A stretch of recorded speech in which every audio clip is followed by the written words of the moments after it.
Let's start right off on the subpoenas that were issued, or the subpoena, I should say, that were issued by the Senate Judiciary Committee on Wednesday.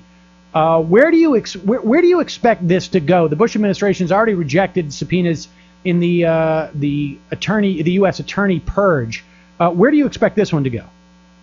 Well, clearly they're going to refuse to comply with these subpoenas also, just as they've done with all the subpoenas previously served and requests for information on the grounds of executive privilege, among other things. And then the question will be, will the Senate Judiciary Committee, led by Pat Leahy, really have the resolve and the willingness to follow through by pressing forward with the full-on confrontation that'll be necessary if any meaningful information is going to be obtained as a result of these subpoenas. Outline what you mean by that. What is the necessary confrontation, and what is the precedent in situations where the executive cites executive privilege? Well, the most famous case of executive privilege being cited was Richard Nixon, who insisted that the Watergate tapes that the impeachment committee was seeking were protected by executive privilege because they included deliberation between the president and his aides. And the Supreme Court ruled, of course, that executive privilege did not apply in that case and compelled the president to produce the tapes sought by the Congress via subpoena. So Congress essentially would need to go to court, a federal court, and presumably it would be resolved by the Supreme Court given the magnitude of the controversy. And the Supreme Court would then have to decide, are there really valid grounds for refusing to produce this information to America's representatives in Congress, or can the president conceal this information? Now, Atrios, when do you expect the media to start to take this somewhat seriously? I mean, they have been poo-pooing this notion of the illegal wiretapping since basically it was revealed. I mean, am I holding out hope for some? Should I be waiting for Santa Claus before this? I actually do think you have to be waiting for Santa Claus before you can get sufficient members of the mainstream media to actually take the story seriously. As you said, they've been really downplaying it, poo-pooing it from the beginning. With many members of the media have floated novel theories which are only partially unsourced and unclear about just what this amazing, exciting wiretapping program is. I think they've been dazzled with visions of exciting technology that is just so awesome that it couldn't possibly be covered by the law.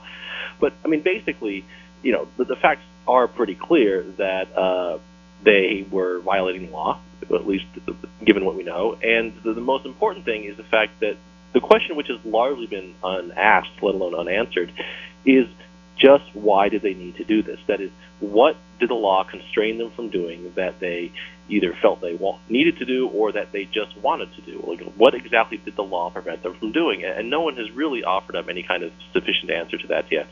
And what do you make of this story? I guess it was in I guess it was the AP.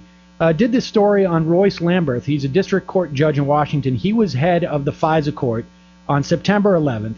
He talks about how he had issued 5 warrants on his cell phone. He was stuck outside the Pentagon when it got hit.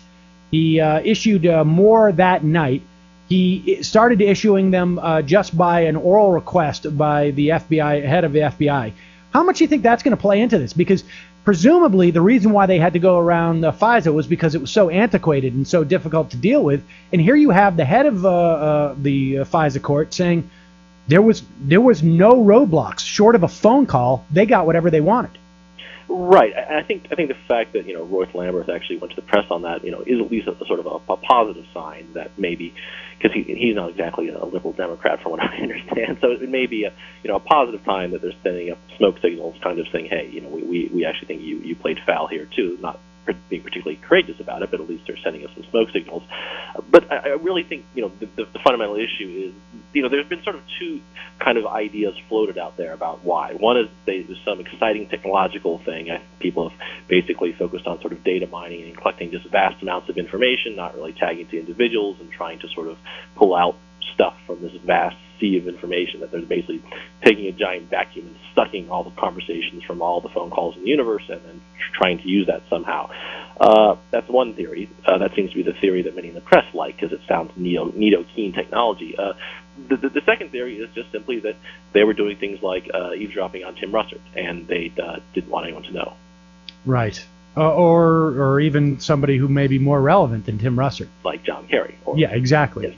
I mean, really, what are they going to find out about Tim Russert that they probably don't already know?